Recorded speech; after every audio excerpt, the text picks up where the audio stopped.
My first question to you is how do I pronounce your name? It's Namdi. Oh, Namdi. That's Yes, much Namdi. easier than it looks. Yes, yeah. Well, yeah, it's Nigerian, but I say it's like Aaron with double A's. Are you Namdi, Yes, right? yes, Are Namdi. you from Nigeria? Yeah, my parents are Is Nigerian. that right? I was born in Liverpool, but my parents are Nigerian. Wow, Liverpool. That's a cool city from Yeah. what since the Beatles came from there, that put the city on the map, man. That Well, was so cool. yeah, well, before the So Beatles, it was the international hub for slave trade. Yes, it was. what? Wait, It say that was. again. It's where it made its money, but it stopped, and it's really when slave trade stopped, it affected its economy. But it actually has one of the most diverse parts of the UK where there's probably more mixed race marriages in Liverpool than any part of the country. Um, Wow. and they've got a multi-million dollar international slavery museum that to just commemorate Holy moly. yeah. I had no idea about that. Yes. And they have a museum coming, talking about that. Yeah, That's amazing. it's really haunting because I mean you can hear the sounds of what it was like in the ship and some things that were still kept from there. So they really wanted us to realize how tough it was and challenging and to immerse and feel what it was like, you know. Wow. Yes. Yes. That's amazing. I went to I don't know if you've been there, but the African American Museum in DC, right? No. It's been there about 8 years, maybe, I don't know. And they have the same kind of feeling, the pictures of the ship. They have a Mm. ship. Yeah. They actually have a Wow. slave ship in there, and the most amazing photographs and stories you never heard. Yeah. And of course, Trump wants to take away all that information out of the museum. He doesn't want anything about slavery, how bad it was, and Yeah. he really has made moves to do that. And Wow. hopefully, in the next term, people will put it back. Yeah, yeah. Well, yeah, I know he took the Martin Luther King bust out of the Oval Office, but Oh yeah. my God! Oh my God! I didn't know that either. Oh yeah, no, He yeah. wouldn't put up, but remember he wouldn't put up Obama's portrait like all the presidents do. They put up he wouldn't do it. Hmm. Oh goodness. Well, He's going to get his. I ain't worried about it. but for me, it is an amazing honor and a privilege to be able to have an opportunity to speak with you. Um, Thank you. I started this channel during the lockdown, and I've probably spoken to over almost 200 different artists and stuff over that time. But it's always fascinating to be able to celebrate your career, to be able to give audience an insight other than just the music, but about your life and how you even got there, and to celebrate your accolades and Thank you so everything. much. Appreciate that. Yeah, so even though yes, I was born and raised in Liverpool, but you know my parents are Nigerian, so I went to high school in Nigeria, but went to college in the US, and I actually went to college in Selma, Alabama. I don't know Ooh, if yeah, and I was actually there. I moved there in '92, and the mayor of Selma when I moved there in '92 was the same mayor from '65 who didn't let them cross the bridge. So he was still the mayor from all those years when I got there. So no. yeah, he's passed away now, but Mayor Smitherman, but he was still the mayor all those years, and it was fascinating for Wow.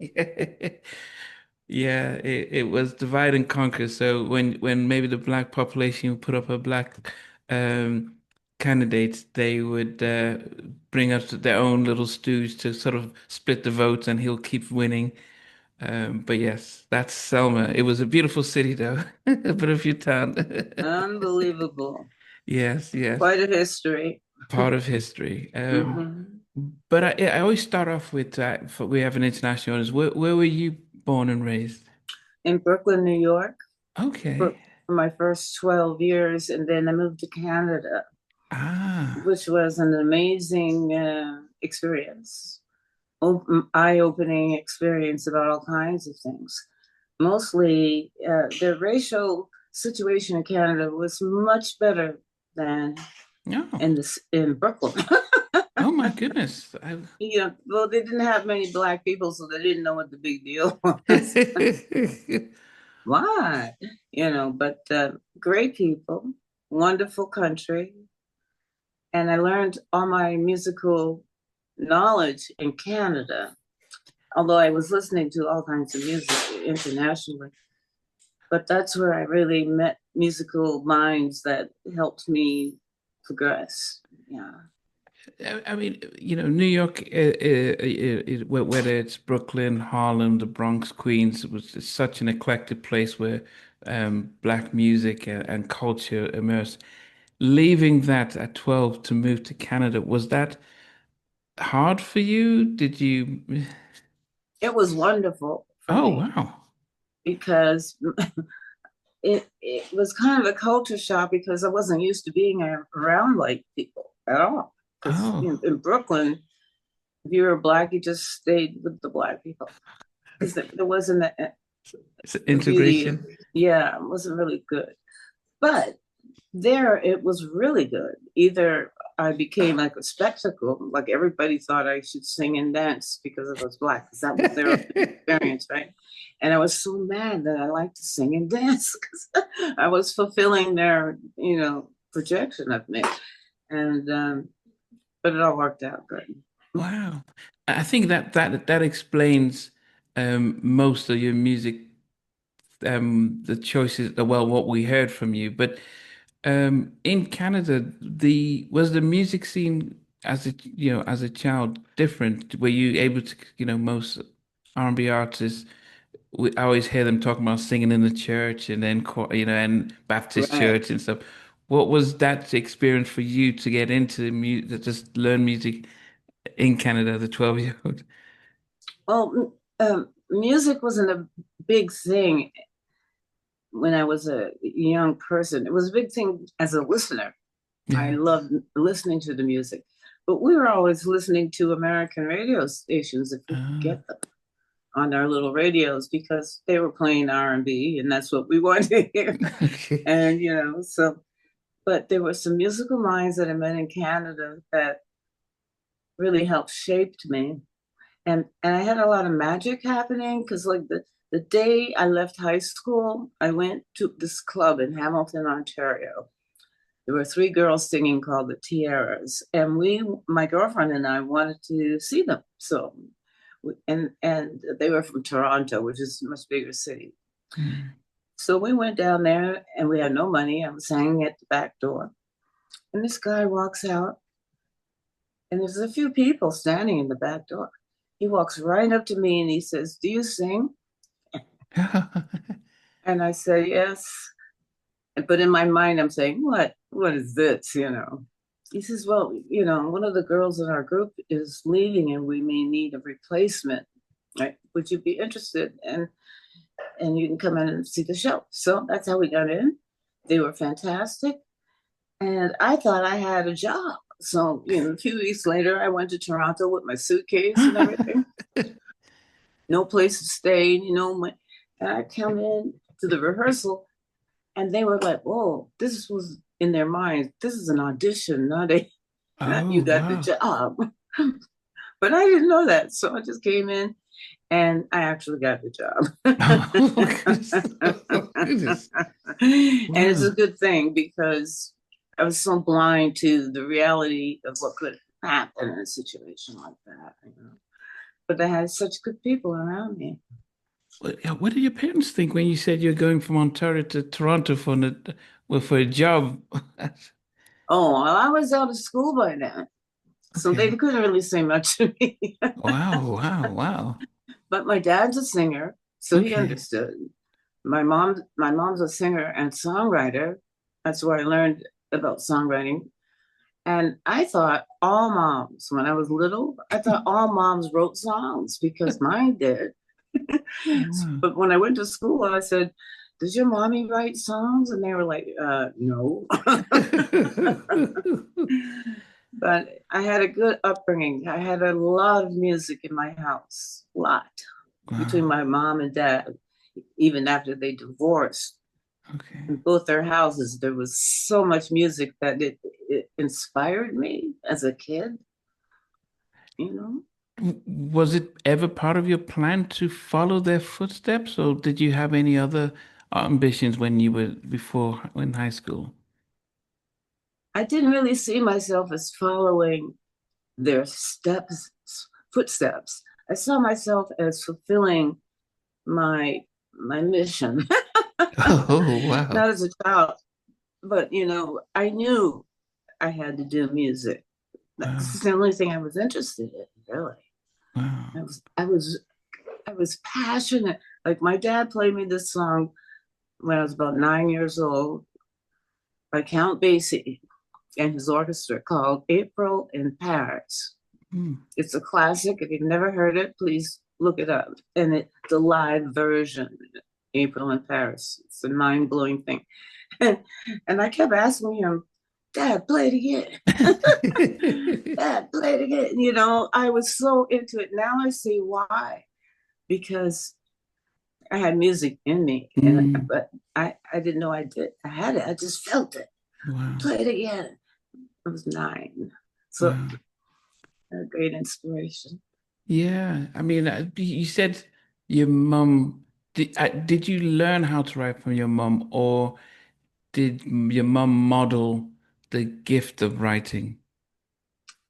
She modeled the gift of Okay. writing because I wrote nothing like her or understood from her the structure of a song. I listened to radio. That's where I got all my ideas how to write, really, because there were great writers from Ash, Ashford and Simpson and the guys from Motown.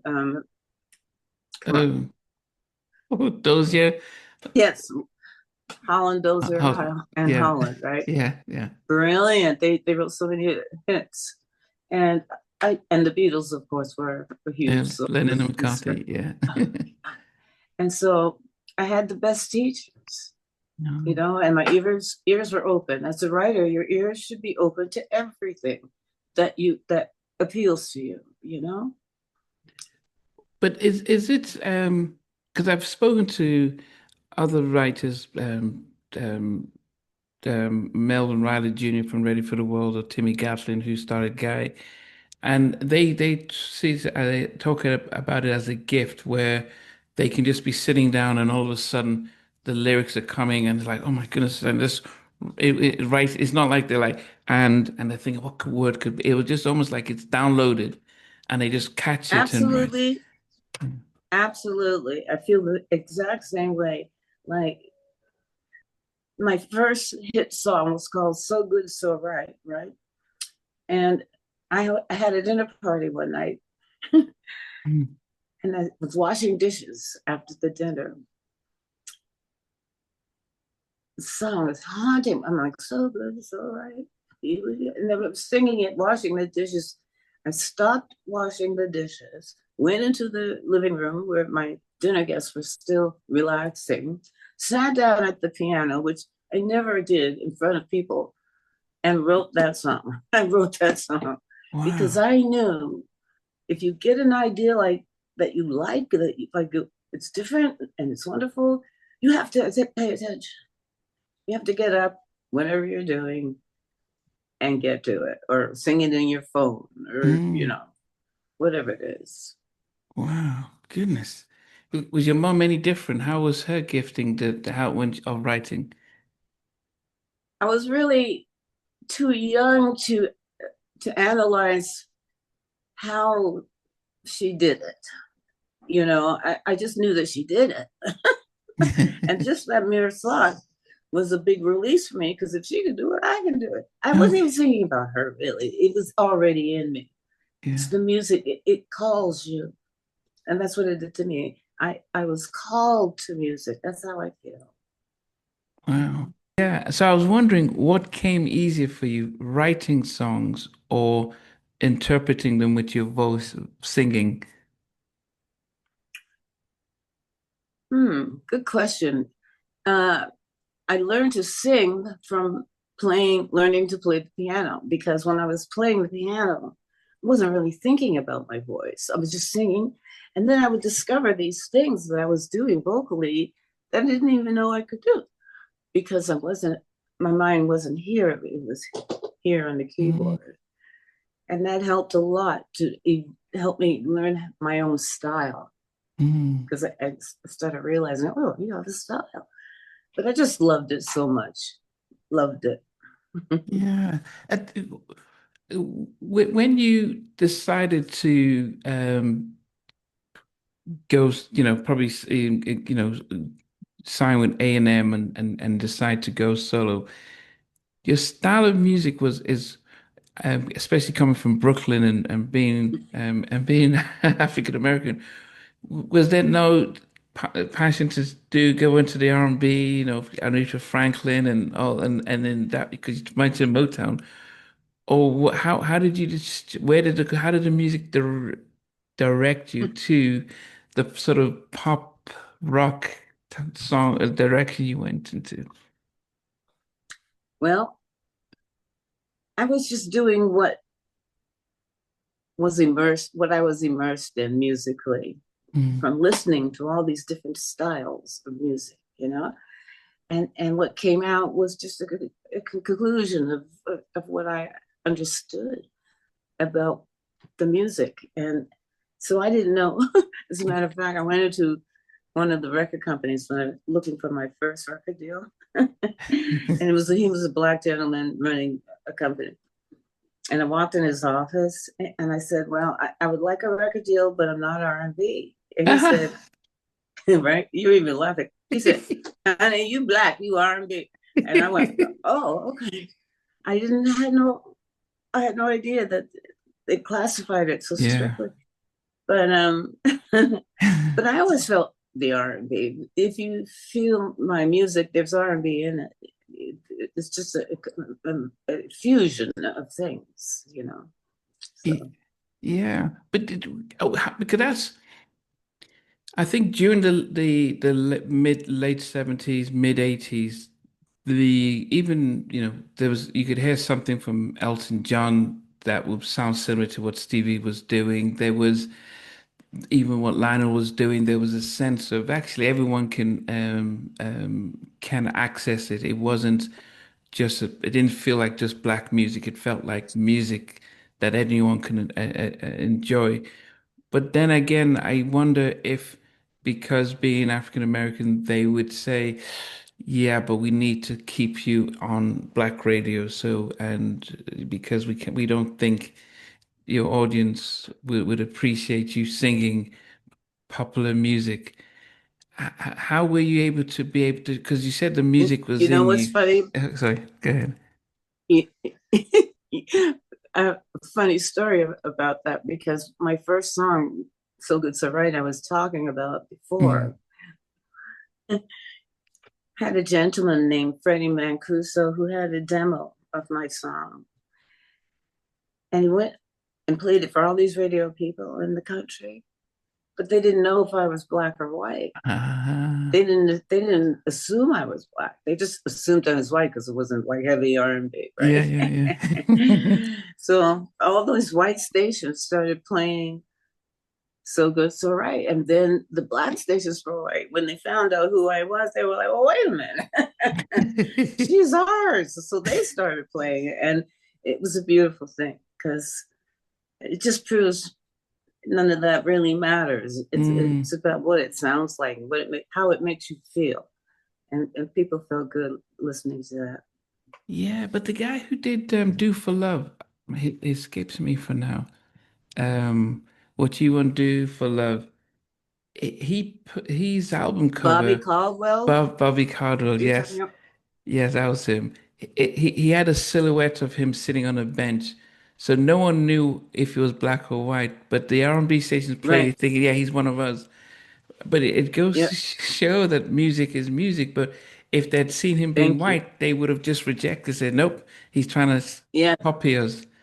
Did you face yeah. any of those He was challenges? amazing. Mm, I love Caldwell. We sang a duet together, which is pretty nice.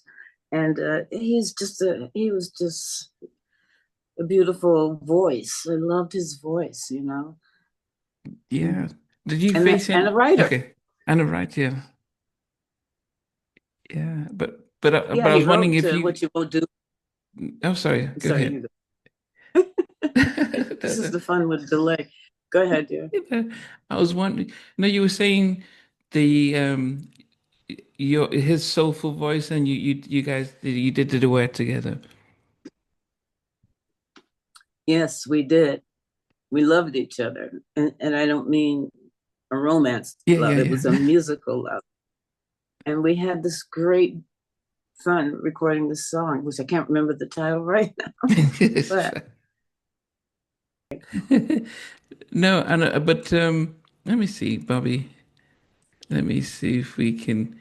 Caldwell, we have the song. Who are we? Who are you? From your 90, from Soul Talking. is that both of us? Yes, Brenda Russell and Bobby Caldwell are musical collaborators who worked Oh together yeah. on the Well song that'll be Who Are good. You from your 93 Yeah, album Soul Talking. Yeah, yeah, yeah, yeah. fabulous. That's a Yeah. fabulous song. And the writer was amazing. Bill. I forgot Um, Bill's last name, but he's amazing, that songwriter. Cantos? Was it Bill Cantos? Yes.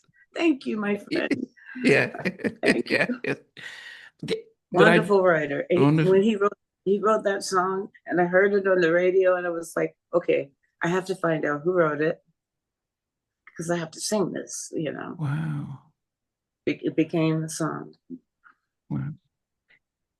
How did you get your debut, your deal at A&M?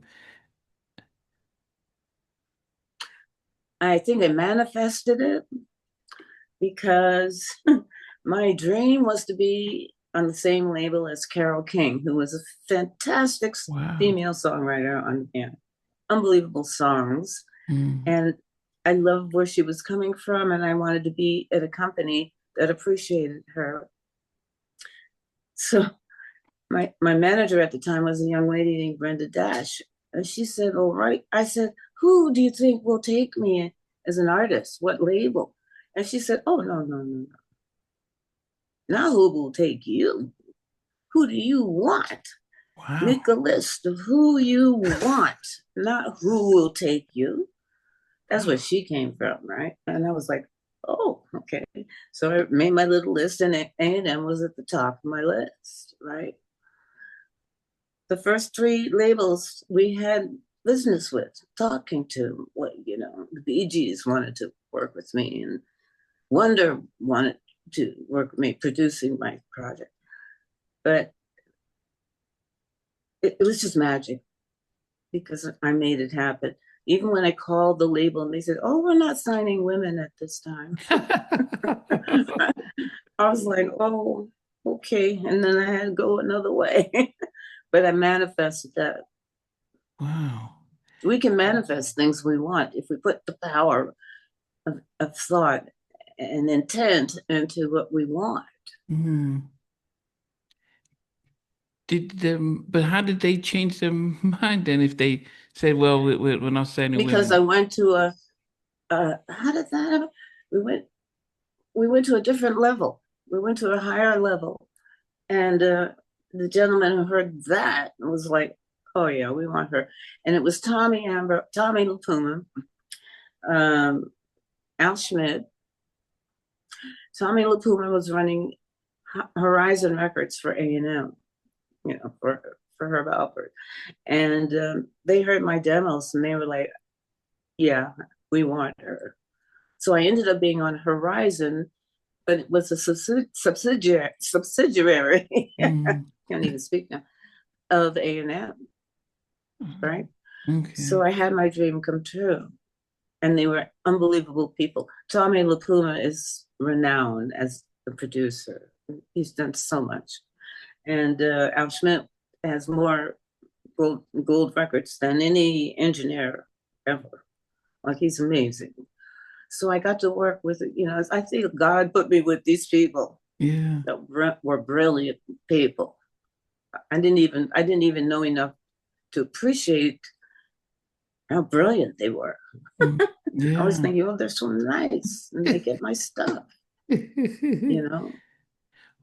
What about the opportunity to write on your debut album? Because I used maybe I'm coming from how things were, say, in the 90s, where artists weren't trusted to showcase their voice. In fact, not even that. When I interviewed Elder Barge, he said Motown did not want him to write his own music on his debut album. So they brought in people to write Here's Johnny and things, and it crushed him. So how were you able to, how did A&M allow you to just write and showcase? Well, I wrote the songs first in my previous life before the end. And when they heard the songs that I wrote, they were very impressed. And Mm, those songs were like Way Back When and If Only for One Night, and, songs that became very popular. mm, mm. And so they could then see that you actually have the material, so we can give you that opportunity. Oh, they saw that. There was no question of calling in a writer for me. That Yeah, wasn't even on the table. If you wanted me to sign, you have to use my music. This is who I am. yeah, And some companies made mistakes of trying to reinvent the artists that mm, they signed, but sometimes that doesn't work. You have to let the artists blossom in their own way. yeah, If you like their music. yeah. But at that time, it felt like, they weren't spending millions on recording albums like they did in the 90s. And so it meant that they could help develop you and put it out. And if you went gold, that was big. Because they weren't spending 20 million on music videos. Did you feel like if creatively there was a space to be creative and release? The videos didn't cost as much, and it was a great time to be a recording artist. For me, it was a great time because we had I had a team of people that were not going to take anything that they didn't want, that we didn't want. They were very focused on the vision of what my artistry could bring. And that was just the way it was. And I had a wonderful time. Although after I recorded my first album, and I took it to the car to listen because everybody does that. You listen on different speakers. And I played it in the car and I cried like a baby Oh because I thought wow. it was so awful. I mean, I Oh just my goodness. couldn't believe this is awful. Oh my God, what am I going to do? And that's how I felt. But now I know that we're so close that we can't even be a fair judge at some point of what's Mm, happening musically, yeah. you know. I mean, goodness, to write all this, I think you wrote all the songs on your debut album. Yeah, I did. Wow.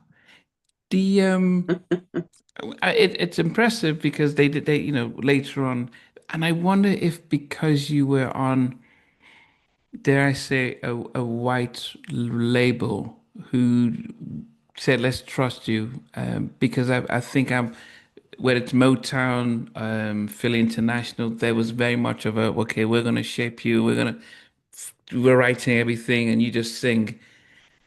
Do you think that Oh yeah. Oh, might have been that might could have been the difference? um, I don't think I ever would have entered an environment where someone had to give me songs Yeah. or write for me because I was too focused on what I've written already and what I have to say. Mm, And spiritually, I knew that it was right. to do Mm. what I was doing. So it was never, we never had a real problem. Yeah.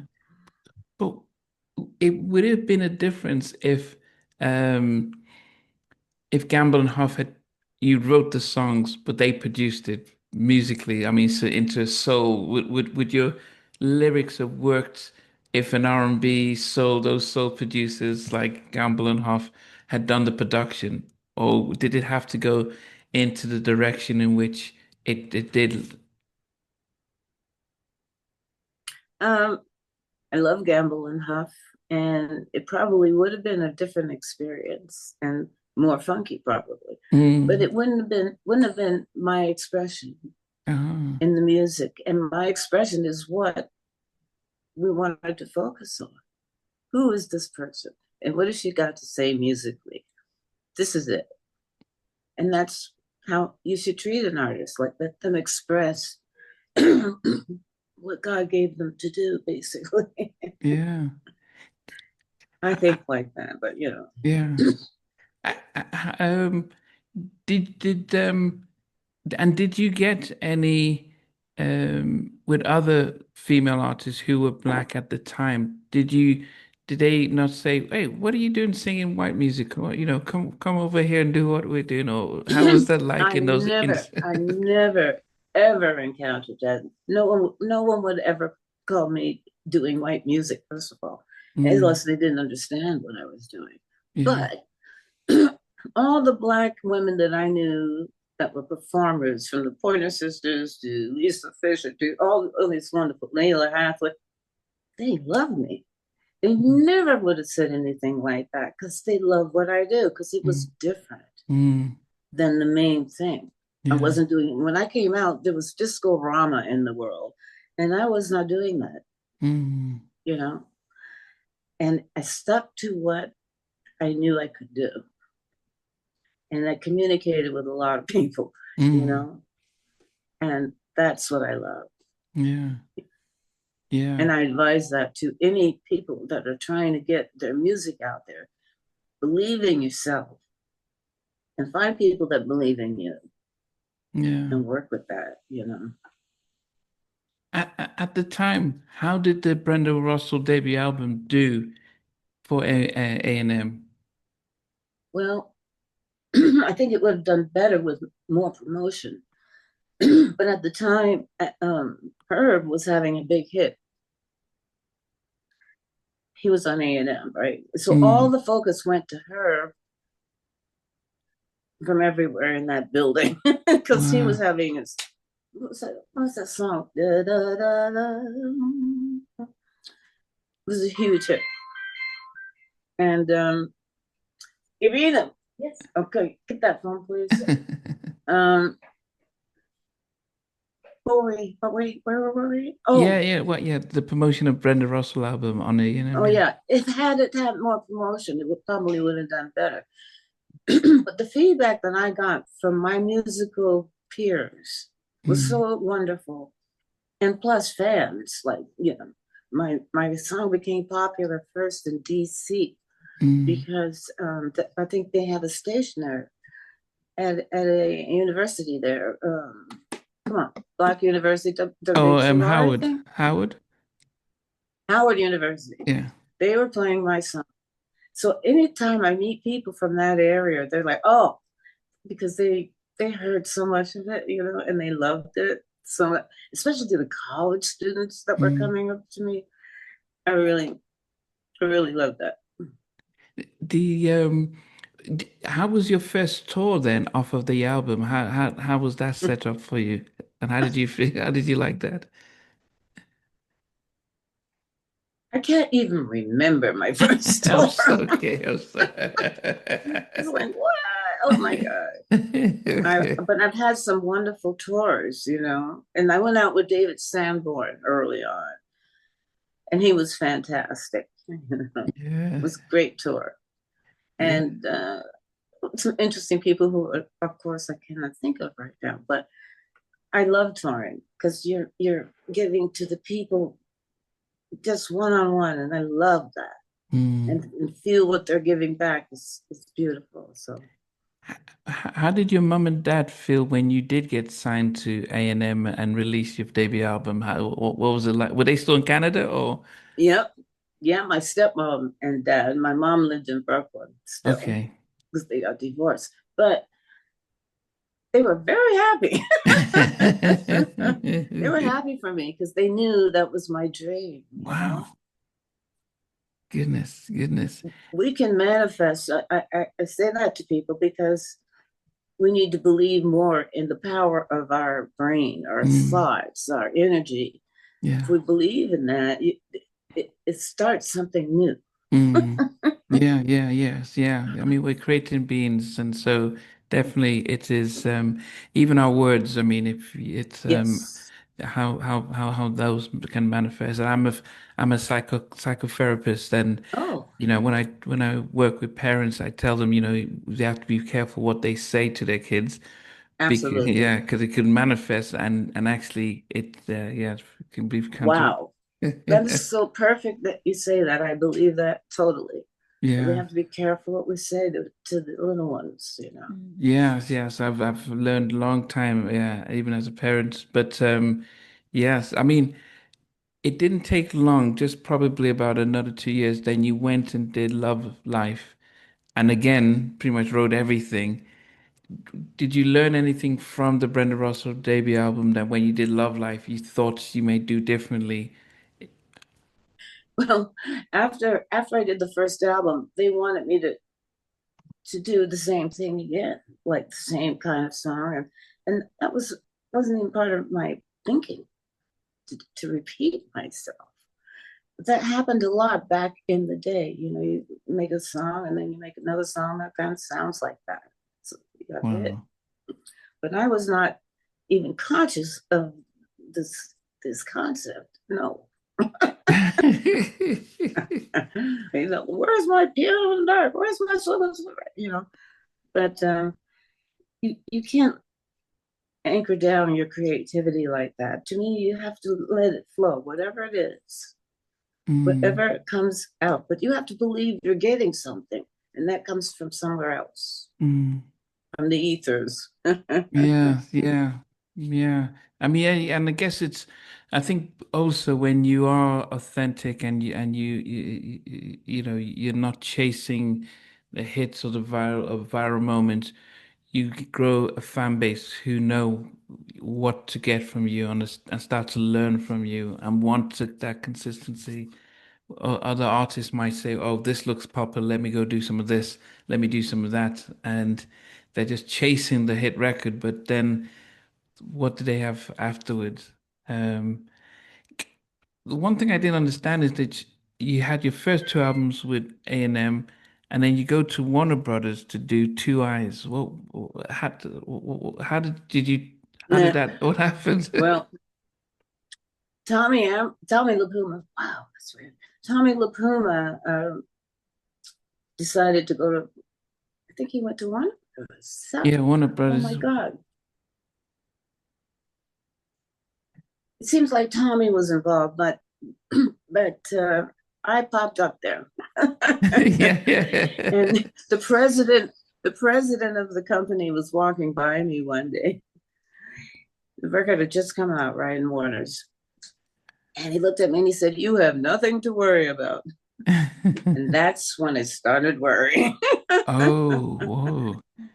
because it just was not right. I knew something in my brain just went, "Oh my God, this is not good," because I had a lot to worry about. They Wow. didn't give me the promotion, but maybe I didn't give them the song. So, you know, you never know. But I had some great songs on that record Yeah. that I'm so proud of. So, but you have to go through the process of growing and experiencing different aspects of this business. And once you can still be solid in your own self, Hmm. you can get through that. Yeah. Did I mean I think you work with people like Michael McDonald on that album Oh, and Michael McDonald on that album. Um and so it's it did show even people like Michael East on who played bass and stuff, and back in those days, Nathan East. Nathan Yeah. East. I mean, excuse me one second. You mentioned Michael McDonald, and this is one of my hobbies. And I Oh, do this with you Michael. drew? Is that not a Yeah, photo? it's thank you. I use charcoal. Wow. Thank you so Oh much. my It's goodness. nice, huh? I mean, I thought it was a picture, like a photograph. Thank you so How long much. does it take to do that? Um, it varies. A couple of months probably. But I feel so Wow. guilty when I'm drawing because I know I should be making music. But I Has couldn't help it. has he seen it? Yes, he has. Wow, what did he say?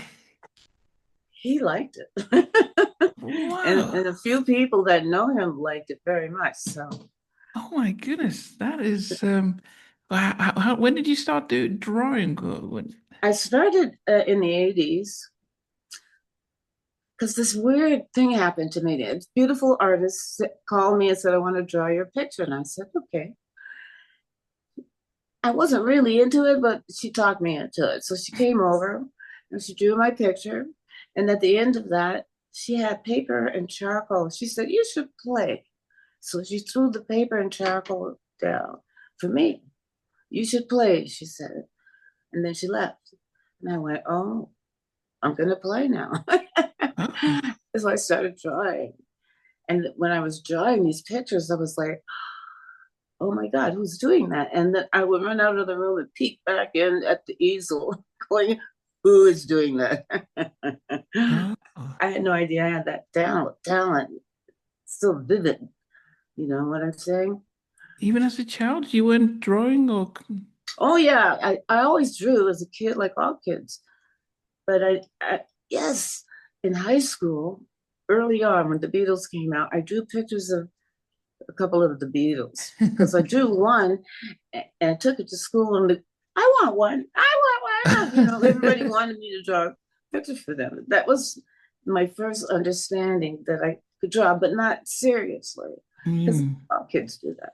yeah. But when I started doing this in the 80s, I was flabbergasted. Amazing. Bring me one more of Joe Zawinul. Joe Zawinul wrote Birdland, which is one of the greatest jazz songs ever written, in my opinion. And I drew this picture of him. Whoa. It's a copy of a Whoa. photograph of him. And Even his his bald son, head. yeah, he had a bald head and he was so brilliant. And his son loves that picture. Oh And my he said, I goodness. could feel my father in that. And Oh I my was goodness. happy. And then when you're drawing, because I know what you do, are you taken somewhere? Are you do Oh, you know? yeah. You leave the building, Wow. spiritually thinking. You have to go somewhere because that helps you to immerse yourself in that feeling of creativity that you don't even know what time it is. You don't know what's happening. You're just doing this. And it's really a wonderful thing to be able to do. Do you ever showcase your art, your drawings at a gallery? Not yet. I've been asked, but I just don't have enough work because I'm always writing songs. Okay, yeah, but And I feel like I'm cheating if I sit in my art room, but I'm going to do that now. how many have you drawn? About how many have you drawn? 6 or 7 that I've actually put out there. I've drawn a lot more than that, but the ones that I really love, I've framed, and I just need some more. Oh, wow. I mean, that's no, that's that's amazing. Thank you. Um, but I guess yeah, definitely showcasing it would be, and I don't surprised you didn't do any on your album covers. You didn't want it. Yes, Did you ever think about it at the I time? have thought about that. I absolutely have, and it's not too late. This album I'm doing now is called Song Painter, and it's It's so much fun to do this. This is my happy place, being Mm. in the studio with Stefan Oberhoff, who is my co-producer for 30 years. Wow. And we make, I mean, it's incredible how much fun we have making an album, you Wow. know, How far are you away? Are you, how far are you into the album are you? very near the end. We're just tweaking things. So exciting. Wow. But the musical landscape has changed since your early days in A&M, where they do artist development. We're talking about Oh yeah, promotion. yeah, How then do you try and be motivated to not just create the new music, but to try and see how your fans will get a hold of it, because they're yeah, just consumed with so much stuff. exactly. Well, I think social media is a great thing because it gets to a lot of people, and you can find out pretty soon if people respond to the music or not. And I have a couple of people working on the PR side that try to get it out to as many you know writers like yourself or people like yourself, and then you have faith, Mm, and yeah. I have a lot of that. So Yeah. I mean, are you planning to um tour to support the album as well? I haven't thought about that. It's too bad. Touring could be so brutal. Mm. Brutal. He added another brutal. I'm telling you, like, carrying suitcases, and I used to try to wear heels sometimes. It was like, no, yeah.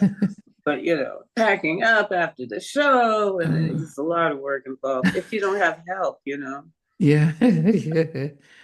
But maybe a few select dates, you think? Yeah. I think I love performing for people. So I think if that's supposed to happen, it'll happen. Yeah, yeah. The what you went back to A&M and released Get Here. Um, Hmm. I wonder, leave. How easy was it? Because it's almost like you were on contract. Could you just do one album, Warner Brothers, say, okay, no, I'm going to A&M. That didn't seem possible back in other times. How was it easier for you to just walk back and forth? It's all about Herb Alpert because Herb loved me, right?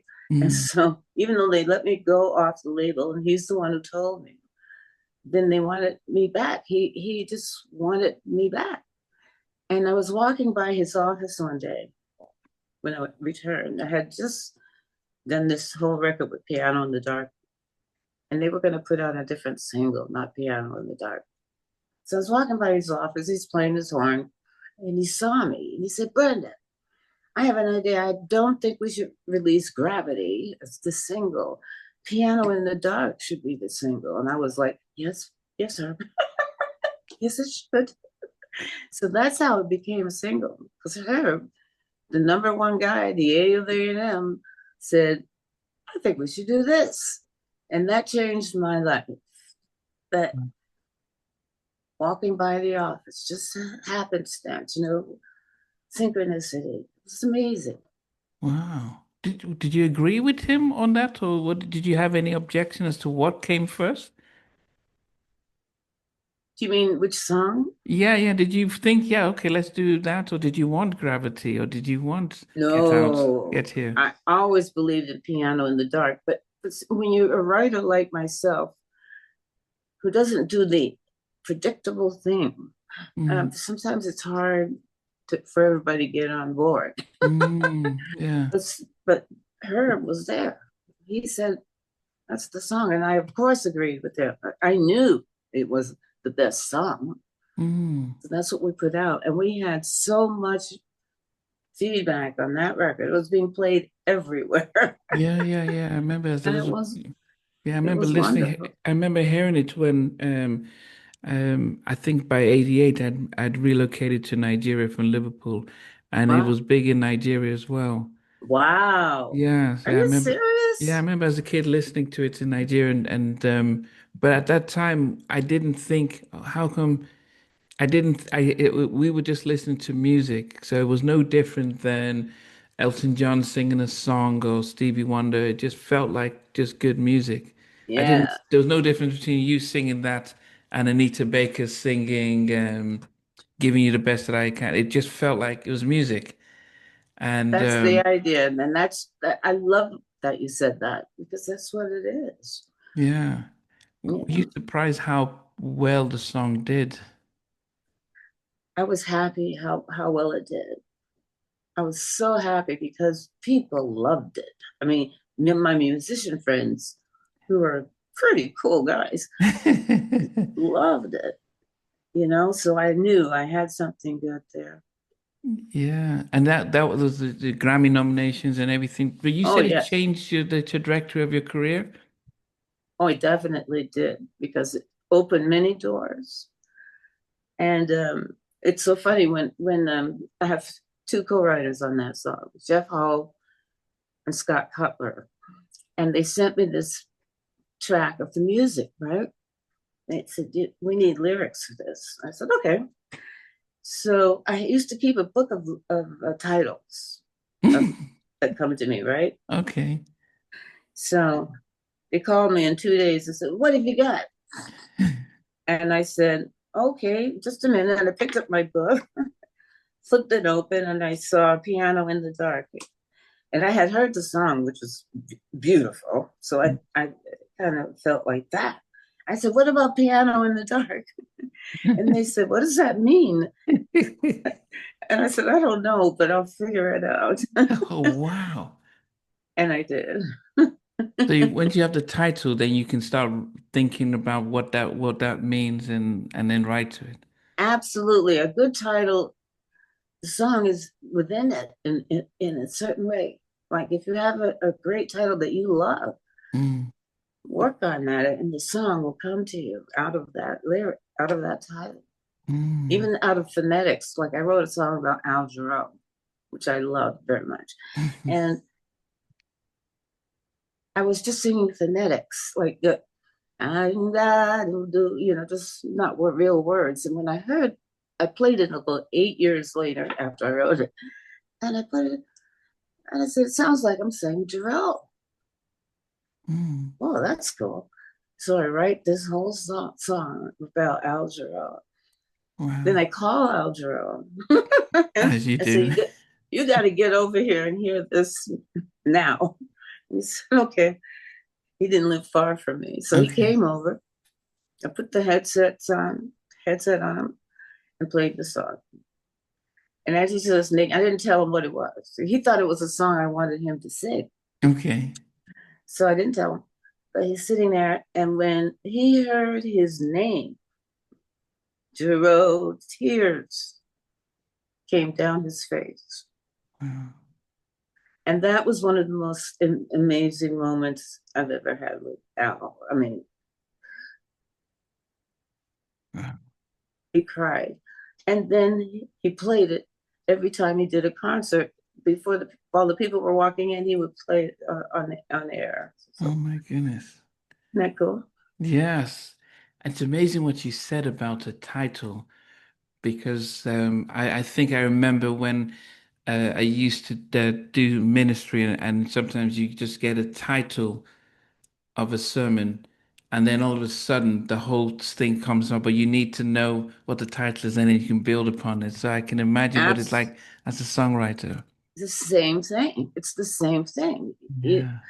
I love that aspect of writing. You have a great title. To me, that's half the battle, because the great title inspires you somehow. Mm, Musically, something happens. You work mm, from there, but it's born from there. yeah. This is Uh, cool. that's why I have a picture of a piano in the back. I Yeah, that love that. piano I in got. the I love that. yeah, piano in the dark. Yeah, I mean, the other song was Get Out. I Get Here. And I remember hearing it in the 90s from yeah, Lola, Yeah, Get Out Yola. was another thing. I thought it was a gospel song. Get Here. Oh yeah. Oh, that's beautiful. Yeah. It could be. It could be. Yeah. I Could mean, be what was the anything you want it. inspiration?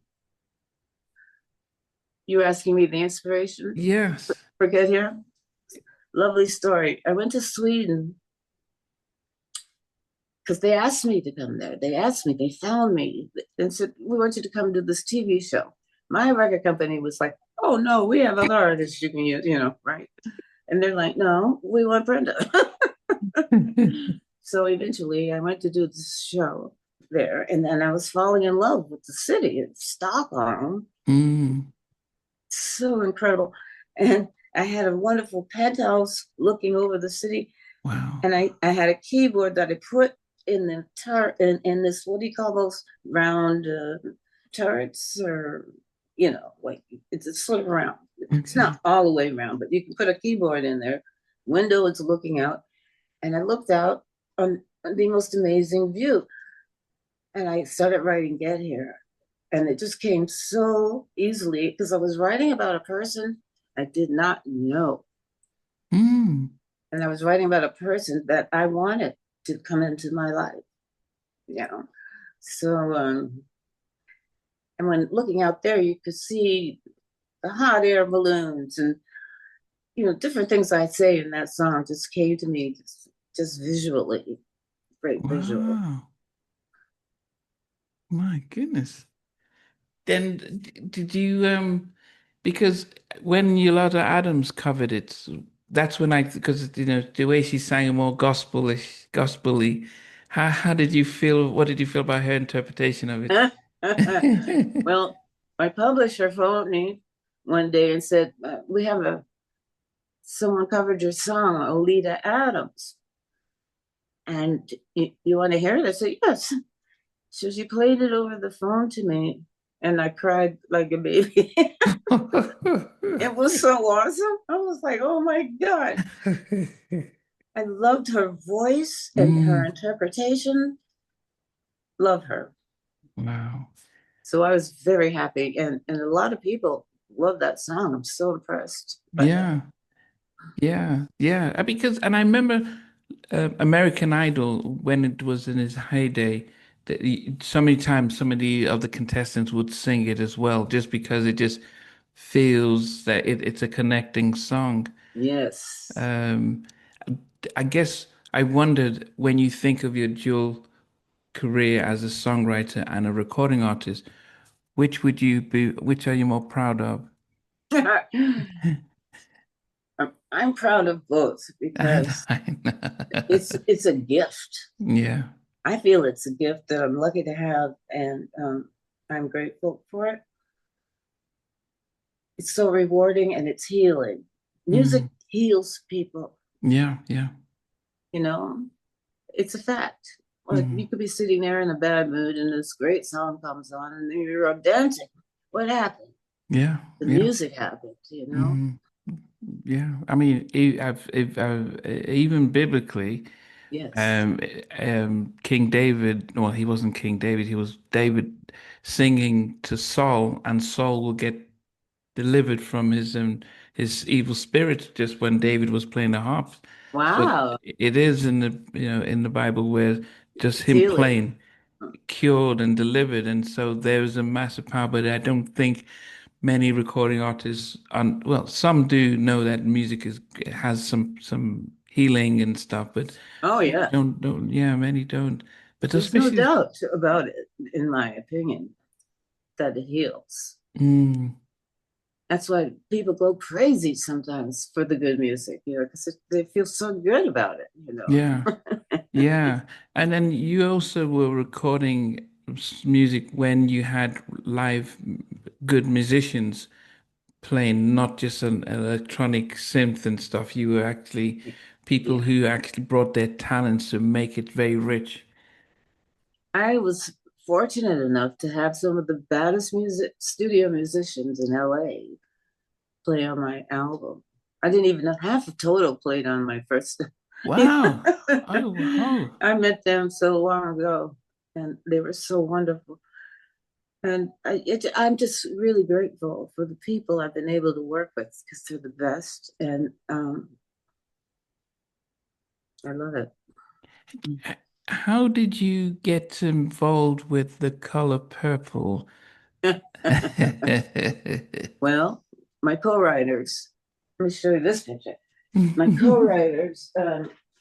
Here is yes. You can have my. Here I am. Now, I'm very visual, right? This is Stephen Bray, Allie Willis, and myself. This was a picture in the New York Times when our show came out. And I started working with them before anything was happening. We were just doing something else. And one day I looked up and said, we need something bigger. We need something bigger. And don't you know, we get a phone call about The Color Purple and if we'd be interested in auditioning some songs. And we were like, yeah, absolutely. So we wrote a couple of songs, we produced them, not too much because in Broadway, sometimes it's just a piano demo, so we did it very simple. But, and then we waited to hear from him, the producer, because we knew when he would get the songs. And we're waiting, and we're waiting, and we're waiting. So finally, he calls us and he says, I forgot to call you. I've been dancing and Alice Walker was it, and we were like, okay, we got this job. And that's how that happened, sort of condensed story. Yeah, no, but then also, was that your first Grammy win? Yes, no, yes, yes. For the Color Purple for the album, Mm. we won the Grammy, which was very fantastic.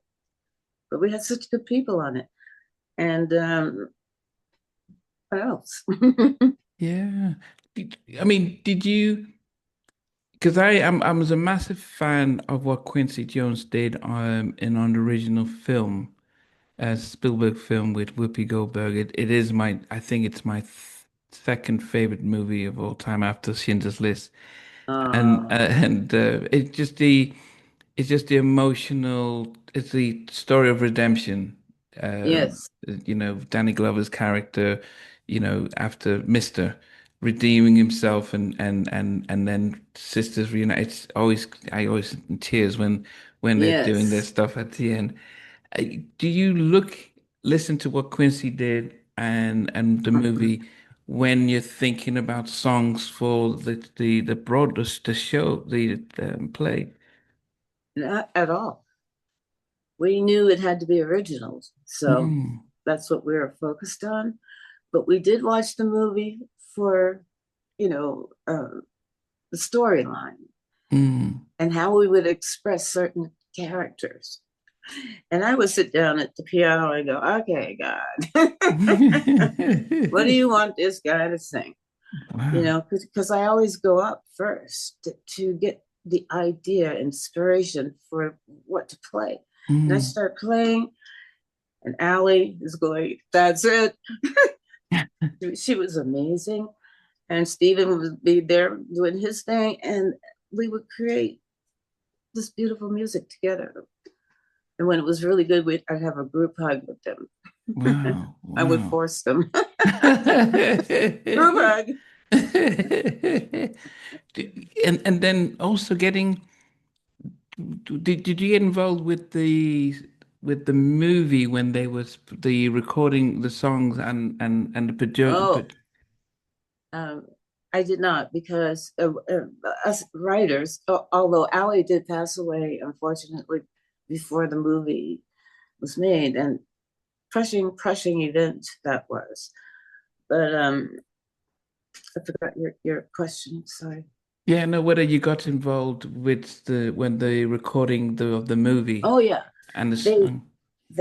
they were so nice to invite me to the movie set, and they even had a chair with my name on it, which was very loved that. And Oprah was there, and it was Alice was there, and I was so excited to be there and watch the way they filmed the dancers and the activity, the energy in that place was so positive. Mm, It was just positive energy.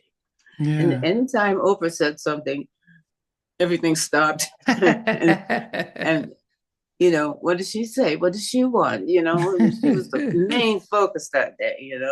Wow. She was Goodness. amazing. And let me tell you this: they said, uh, I came in from lunch, sort of, and they said, "Oh, Oprah wants to take some pictures with you." I said, "Okay." So they take me to the spot, and there's two chairs. So I sit down and look photographs, right? And then I see this mic coming my way. And I'm like, oh no, oh no, she's not going to interview me. Oh my Oh. God. And that's what happened. She interviewed me sitting there, and I felt like I was on the Oprah show. I really did. Well, you'd rather be on the Oprah show than the Maury Povich show. Oh, for sure, baby.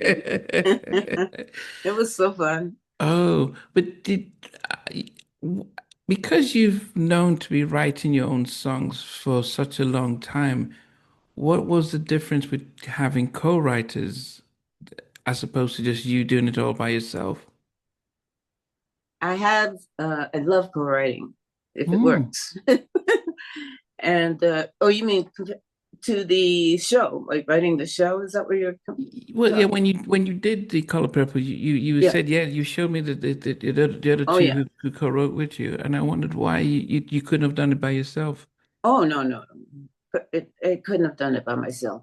But Wow. these two people, um, we were made to be together, three Mm. of us, to do this. I just know that it was something we were destined to do, and we did Mm. it.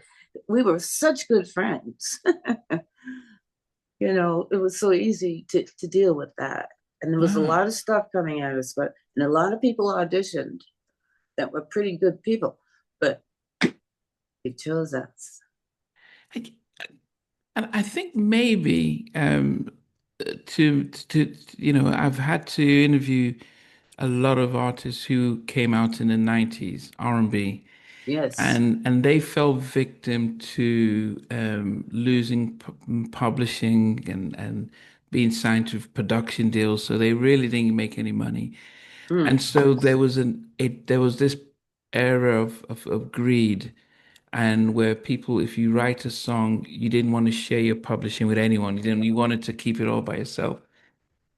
But I'm listening to you talk about co-writing with others and inviting others in. Didn't seem as if I write all this, I get all my publishing and it, what made that a difference for you that you focus on the creativity and the art and it wasn't about money first? Well, early on in my career, and most young artists, we don't know anything about publishing, who gets it, and that's why back in the old days, wonderful black artists were getting ripped off like crazy because all the Wow. money was in the publishing. I mean, there's money in sales. You probably didn't get all of that. So times have changed, but I was never that interested in the business side. But I always had really good people. But I, of course, made those similar mistakes, signed away my publishing in certain situations. And sometimes you just have to do what you have to do. Wow. Wow. Okay, so even with you signed to A&M, you didn't, it wasn't as if you got protected and given and advised correctly. Well, probably not. Wow. But it's part of the learning process. That's how I look at it. Wow. Goodness. I was like hoping that you'd say, yeah, no, I kind of learned the ropes through this and I read the books and so I was it's like, wow. Yeah. Wow. I mean, I have it now. you said you read it though. Yep. Yeah, goodness. And I, but you don't look back and think, um, I mean, most artists would when they realize this that affects third album, we're number one and we're not making any money. And and of course when you get signed, there's just so much out there that it's hard to learn everything at once. And you're a creator, so you want to focus on the creativity and everything. Um, would you advise up and coming artists that today when it comes to from your own experience? You have to get a good lawyer, your Yes. own lawyer, not the same lawyer as the opposing side, which is what I did. Just Oh. one lawyer for both sides. Like, what's wrong with this picture? But I didn't know. But get a good lawyer who knows in the music business. That's a good start because you don't want to have to give up any of the things that you love and want to keep. Mm. You may have to give up something, but you should have Yeah. good advice. Yeah. So as we wrap up now, we should when should we expect this new project that you are working on and recording? When did you say? Yes, you have a time frame in which we can. Oh, oh my God, I have no idea. But I would say within a few months, right? Nancy? When couple of months, right? She's not saying anything, so but we'll let everybody know when we're ready. Yeah, no. So I think a few months is Christmas, but then it wouldn't Yes. be Christmas. It would be January, February, or I would hope before Christmas would be fantastic. oh wow, you've only got 5.5 weeks. Yeah, I know. We're very close to the end though, so I feel good. Wow. And Maybe yes, maybe it'll be one song that will come out first. We'll see how my people want to do this. But okay, yes, and then we may be able to see a Brenda Russell exhibition. thank you. Yeah, is that something that you might hope to do as well? I think it's a possibility that that could happen Yeah, I one mean, day. if you shoot a music video with one of your new songs and we're seeing almost you, they capture you in the motion drawing and doing creating, and we see some of the others behind, and the video just showcases the fact that actually you're doing this and look what you've done. And I don't Wow, know one of the songs, but it could almost link into how you're trying to distract yourself because of lost love, and you've got into something new. I don't know, depending what the song is, but you combine your music with your art, and wow. I like that idea. That's a good idea. yeah, no, I mean, yeah, well, no, because as I said, just especially the Malcolm McDowell, to see that, I was like, my goodness, that's not a picture.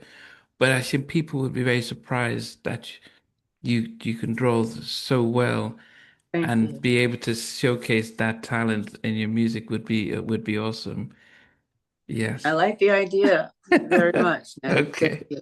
Okay. Well, I always ask my guests as I wrap up, what your all-time favorite movie is. Oh, that's a good one. Hmm. One of my favorite movies is uh, what's his name? Matt Damon and um, Was it Good Will Judd. Hunting? No, uh, it's such a good movie. Ripley, Ripley. Oh, The Talented Mr. Ripley. Yes, that Okay. movie. Anytime it's on, I'm watching it because Okay. it's so well done. Okay.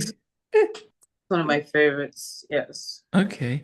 And then the other question I always ask is all-time favorite song, not your Uh-oh. Brenda Russell song, but just a song that by any artist that you just really.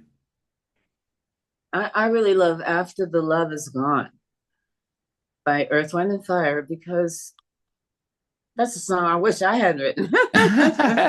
You know, like you hear songs sometimes you go, oh, I wish I'd written that. That's so good, you know. Wow. Really a good song. Written Yes. by David Foster and can't remember his name, but David Foster's one of the writers. Yeah. Wow. Maurice White, I think maybe. Wow. Okay. Okay. Yes. Okay. And then and I guess the final one would be if you had your five favorite songs that you have written and you wanted fans to know this is Brenda Russell's five favorite songs that you've written and recorded, what would make those top five? Piano in the Dark. A song I wrote years ago called The Night Train to Leningrad. My goodness, how would you spell Leningrad? Night Train to Leningrad. I actually took that train in Russia. And the third song would be Beatles song. Blackbird singing in the day of night. Blackbird. Love Yeah. that song. Hey, you know what song I'm talking about? Yeah, well, I've heard the Beatles sing it. Yes. Yes, that song. Fantastic. Do you know the Gershwin? Hmm? Do you know the Gershwin who always sang Oh. to the... Oh, you're talking about my songs. Yes, your songs. Yes, I was thinking, Oh. wow, do you write that? I'm sorry, dear. I flipped the script. Dinner with Gershwin is another song I'm really proud about. So we've got three though. We How many is that? three. You had Get a Piano in the Dark, Dinner with Gresham. It's a hard question. It's just really... Oh, I know. Song. I love writing with Brazilian artists, and my favorite artist is Yvonne Lins. And we wrote a couple of songs together. But I can't think of one. Okay, this is a hard question. Okay. That is. the new ones. I have some new songs. I have some new songs that are become my favorite, like Oh Bahia. I just wrote a song about Bahia in Brazil. And it's one of my favorite songs ever. Oh, okay. No, I mean, yeah. Well, hopefully, when the album or the first single comes out, Tom will let me know so that we can start to listen and promote it and stuff. Thank you so much. That's so Yes, sweet. You yes. took me to a lot of places today in my mind. No, appreciate it. But hopefully Thank you. you remember the concept for that video of you Yeah, drawing, and so we can see that. it's such a cool idea. I like it. Thank you Yeah. so much. Well, I appreciate it. So everyone, we can't wait until Brenda comes out with new music. A bit of samba plus Ontario pop rock. It will be a nice combination to witness. Oh, Terry. Yeah, I love that. yeah. Well, I appreciate your time, and it is just after midnight here in England. So I am off to bed before my clinic in the morning. But it's been an honor for me being able to Me interview you too. this evening. Me too, my friend. We'll talk again. I hope so. I definitely hope so. Hey guys, thanks for watching. Thanks for being a part of Halftime Chat. Please remember to subscribe, share, and comment. But most importantly, why don't you become a member of Halftime Chat? We've got amazing videos, amazing perks, and being able to support the channel. But anyway, thanks for watching. Take care. I never participated in that category. And somewhere in between. Us for even loving us, on which I did miss you with. What was it like growing up? She's still making an impact on 4 houses down. I have a couple of pieces. Trying to get this one and that one. That works for you, but just for me, No. Okay, you're okay. They don't understand what Jonas Boys and men and all spirits. Play it. I mean, I love all different genres.